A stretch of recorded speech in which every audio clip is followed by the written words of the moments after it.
आपके सामने डिस्कस करने जा रहे हैं चैप्टर 3 के डेरिवेशंस, जो कि आपके एग्जाम में बहुत इंपॉर्टेंट है। चैप्टर 3 और 1-2 का डेरिवेशन आपको हमने दिखा दिया है। अब आपको चैप्टर 3 के डेरिवेशन को डिस्कस करने जा रहे हैं। और चैप्टर 3 बच्चे बहुत ही इंपॉर्टेंट है, इसलिए इसको भी अच्छे से तैयारी कर लीजिएगा। और आइए हम लोग स्टार्ट करते हैं। जो हमारा टॉपिक है वो ड्रिफ्ट वेलोसिटी है ना। ड्रिफ्ट वेलोसिटी को हम लोग को समझना है और इसके डेरिवेशन को भी देखना है। तो बहुत सिंपल डेरिवेशन है, डेरिवेशन में कोई प्रॉब्लम नहीं आएगी, लेकिन सम टर्म्स पहले डिस्कस कर लें कि क्या क्या उसमें आता है, वो डिस्कस कर लें तो आसानी से हम लोग डेरिवेशन कर लेंगे। तो first of all that the relaxation time है ना, एक आता है रिलैक्सेशन टाइम क्या होता है, इसको समझते हैं। तो the average time that elapses between two successive collisions of an electron is called relaxation time है ना। इसको रिलैक्सेशन टाइम जो है कहते हैं, ठीक है। तो यहाँ पे जो है देख रहे हैं आप, ये इलेक्ट्रॉन इससे कोलाइड हुआ, टकराया, इसके बाद इससे रिलैक्सेशन टाइम क्या होगा, टाउ 1। सेकेंड टर्म में क्या होगा, टाउ 2। नेक्स्ट में क्या हुआ, टाउ 3। नेक्स्ट में फिर क्या, 4, टाउ 4। एन ऐसे ही मान लीजिए वो n टाइम्स करता है तो टाउ n, तो उसी के एवरेज को ले लीजिए है ना। इलेक्ट्रॉन का जो हर बार किसी इलेक्ट्रॉन से जो टकरा रहा है, उस इलेक्ट्रॉन के रिलैक्सेशन टाइम को सम करके जितने टाइम्स कर रहा है उसको डिवाइड कर दीजिए, उसी बोलते हैं रिलैक्सेशन टाइम। और you know that's called average. Okay, the average time that elapses between two successive collisions of an electron is called relaxation time. Okay, next आपको ड्रिफ्ट वेलोसिटी डिफाइन कर दिया जाए है ना। ड्रिफ्ट वेलोसिटी क्या है, तो ड्रिफ्ट वेलोसिटी वो वेलोसिटी है कि जैसे यहाँ पे इलेक्ट्रॉन देख रहे हैं, एक कंडक्टर है, इसमें इलेक्ट्रॉन क्या है, रैंडमली मोशन कर रहे हैं, इनका कोई भी डायरेक्शन नहीं है, ठीक। तो अब अगर इनको हम एक्सटर्नल इलेक्ट्रिक फील्ड में रख दिया जाए, तो एक्सटर्नल इलेक्ट्रिक फील्ड जैसे मैंने बैटरी से इसको जोड़ दिया, मान लो बैटरी से जोड़ने के बाद, वेरी मच, मैं घड़ी की बेकार होता,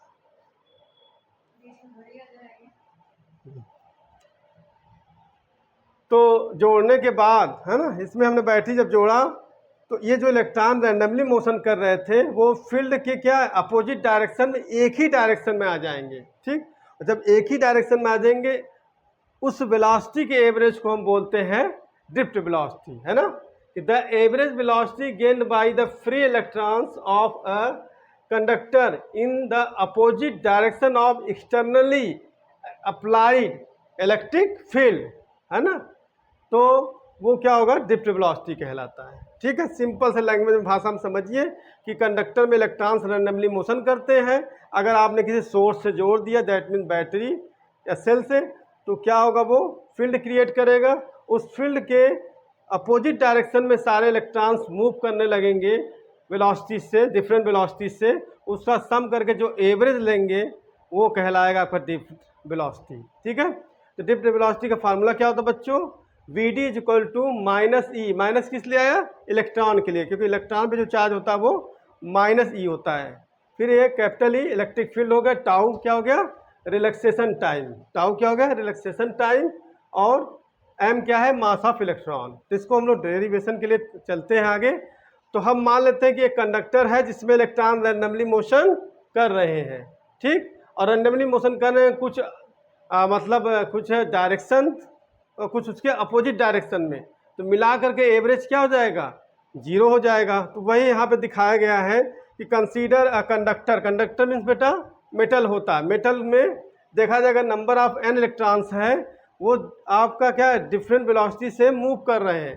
तो जब आप एवरेज वेलोसिटी निकालेंगे उस इनिशियल वे का जो है वेलोसिटी इसका, तो आपको 0 आएगा। क्यों, क्योंकि आप जैसे किसी मेटल या कंडक्टर में क्या समझेंगे कि सब घूम रहे हैं, लेकिन ओवरऑल जब देखेंगे तो लगेगा क्या है, वो 0 है ना, स्थिर है, तो इसीलिए यहाँ पे 0 हो गया, ठीक।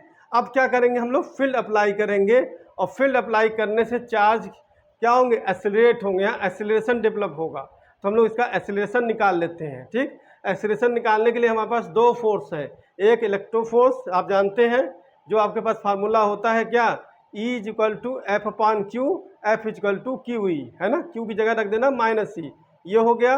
उसके बाद एक कौन, न्यूटन सेकेंड लॉ से जो फार्मूला होता है F=ma, जो कि डिराइव फार्मूला है, दोनों को इक्वेट कर देंगे, आ जाएगा एक्सीलरेशन। ठीक है, तो जब इलेक्ट्रॉन के एक्सीलरेटेड इलेक्ट्रॉन का एक्सीलरेशन मिल जाएगा बच्चों, तो आप क्या करोगे, हर इलेक्ट्रॉन का फाइनल वेलोसिटी निकालोगे। ओके, और उस फाइनल वेलोसिटी को क्या करोगे, सम करके एवरेज निकाल दोगे, दैट्स कॉल्ड ड्रिफ्ट वेलोसिटी। ठीक है, यहाँ पे in the presence of external field, है ना, in the presence of external field, तो क्या हो जाएगा, the force on each electron, है ना, निकाल लिया जाए हम लोग, फोर्स क्या हो जाएगा, F=E और कैपिटल E। ठीक है ना बच्चों, समझ में आया ये कैसे आया, आपका फार्मूला होता है ना E=F/Q, वेक्टर लगा दो। अब यहाँ क्या हो जाएगा, F क्या हो जाएगा, QE। ओके, फिर F क्या है, तो Q यहाँ क्या रखोगे, इलेक्ट्रॉन है, तो -E। आप इसी समझ लीजिए, इसको जाने दीजिए, है ना, इसको हटा दीजिए, आप ऐसे ही समझ लीजिए ये। तो हमारा ये फोर्स आ गया, इक्वेशन 1 इसको कर लो बेटा, इक्वेशन 2 कर लो।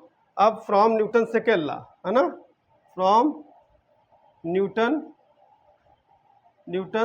सेकेंड लॉ, क्या कहता है Newton second law, F=ma, equation number 2 कर लो, 3, इक्वेशन नंबर 3। ठीक, क्यों, क्योंकि जब वेलोसिटी चेंज होगी तो ये क्या होगा, एक्सेलरेट होगा, तो एक्सेलरेशन आ गया। m क्या है, मास ऑफ इलेक्ट्रॉन। अब 2 और 3 से क्या इक्वेट कर दो ना, फ्रॉम इक्वेशन फर्स्ट है, from equations 2 and 3 comma we get, चलिए तो क्या हो जाएगा, -ma=-e।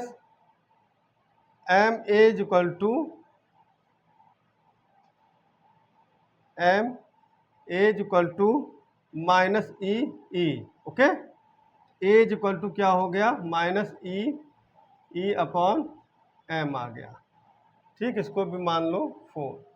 ये देखो बच्चों आ गया एक्सेलरेशन, माने हर इलेक्ट्रॉन जो एक्सेलरेट हुए हैं उनमें एक्सेलरेशन क्या आएगा, वेक्टर A स्मॉल a। ठीक, अब जो भी इलेक्ट्रॉन है, जितने n इलेक्ट्रॉन हैं उनके क्या निकालोगे, फाइनल वेलोसिटी, और फाइनल u1 आपके पास है ही पहले इलेक्ट्रॉन के लिए, और जो वहाँ पे t रखोगे that means relaxation time τ1। Okay, तो आप ऐसे निकाल लोगे, each collision the electron moved with new thermal velocity. Okay, तो ये जो अपना कोलाइड होने के बाद नए वेलोसिटी से मूव करेंगे, है ना, तो आप जैसे निकालेंगे फॉर फर्स्ट इलेक्ट्रॉन। ठीक है, तो क्या हो जाएगा, आपके पास फार्मूला है ना, V=U+AT। ठीक, तो आप यहाँ लगाएंगे क्या, V1=U1+A, है ना, A τ1, ये A τ1। ऐसे ही फॉर सेकेंड इलेक्ट्रॉन क्या होगा बच्चों, V2=U2+A τ2। ऐसे थर्ड इलेक्ट्रॉन क्या होगा बच्चों, V3=U3+A τ3। ऐसे ही करते जाएंगे तो n इलेक्ट्रॉन, तो क्या हो जाएगा, Vn=UN+A τn, ये। ठीक है, ये हो गया, आपने ये जितने वेलोसिटीज हैं ये निकाल लिया। अब इनका क्या करोगे, सम करो, सम करके क्या, नंबर ऑफ इलेक्ट्रॉन डिवाइड कर दो, वही क्या कहलाएगा, एवरेज, और वो एवरेज वेलोसिटी क्या है, ड्रिफ्ट वेलोसिटी है ना। The average velocity gain by n free electrons. Okay बच्चों, तो क्या हो जाएगा, V=V1+V2+V3+Vn/n, ये हो गया बेटा। ठीक, रख दो आप सभी वैल्यू, V= ये V1 का U1+A τ1 second, U2+A τ2 plus A plus U3+A tau 3 plus dot dot so on UN plus A tau N। Okay, ये हो गया अपॉन N हो गया। ठीक है बच्चों, अब क्या करोगे, अब जो है एक सब टर्म एक जैसा साथ कर लो, U1 U2 U3, U1 U2 U3 plus dot dot UN upon N। ठीक, ये कैसे लिखा, मैथ में होता है ना A plus B upon C, क्या लिख सकते हो, A upon C plus B upon C, यही कॉन्सेप्ट यहाँ लगाया है। ठीक, फिर प्लस देखो सब में क्या आ रहा है, A आ रहा, तो A कॉमन ले लो, A कॉमन ले लिया, क्या लिख दिया, tau 1 plus tau 2 plus tau 3 plus dot dot dot plus tau N upon N, ये हो गया। अब इसके बाद v इक्वल टू क्या बेटा, ये इक्वेशन 1 देखो, tau u vector u equal to क्या है 0, ये क्या था 0 हो गया, 0 plus a tau 1 plus tau 2 plus tau 3 plus dot tau n upon n, यहाँ लिख देना यूजिंग इक्वेशन 1। ठीक, यूजिंग इक्वेशन 1, फिर v इक्वल टू a, अभी बताया था the average of relaxation time is known as क्या, रिलैक्सेशन टाइम। ठीक, तो क्या हो जाएगा, टाउ, क्या हो गया टाउ, इसकी जगह क्या लिखे टाउ। ठीक है, अब क्या करोगे, v, तो ये कोई ऐसा वैसा नहीं, ये क्या है एवरेज वेलोसिटी, तो vd क्या है डिप्ट वेलोसिटी है ना बेटा, डिप्ट वेलोसिटी, एवरेज वेलोसिटी को क्या बोलते हैं डिप्ट वेलोसिटी, तो आप सफिक्स में d लगा दीजिए और a की वैल्यू ला के रख दीजिए इक्वेशन 4 से, तो माइनस ई अपॉन m टाउ, ये आ गया बेटा तुम्हारा डिप्ट वेलोसिटी। यहाँ लिख देना यूजिंग इक्वेशन 4, ये फाइनल देखो आ गया वीडी मतलब drift velocity equal to minus E capital E upon N tau. तो बहुत सिंपल इजी डेरिवेशन है बच्चों, आप हमारे चैनल से जुड़े और अपने फ्रेंड्स को शेयर करें नीट विद स्विमिंग चैनल को। और बच्चों आप लोगों का बहुत अच्छे से हमारा सपोर्ट कर रहे हैं आप लोग ऐसे ही करते रहें और हम ऐसे ही नए नए वीडियो बनाते रहें। थैंक्स।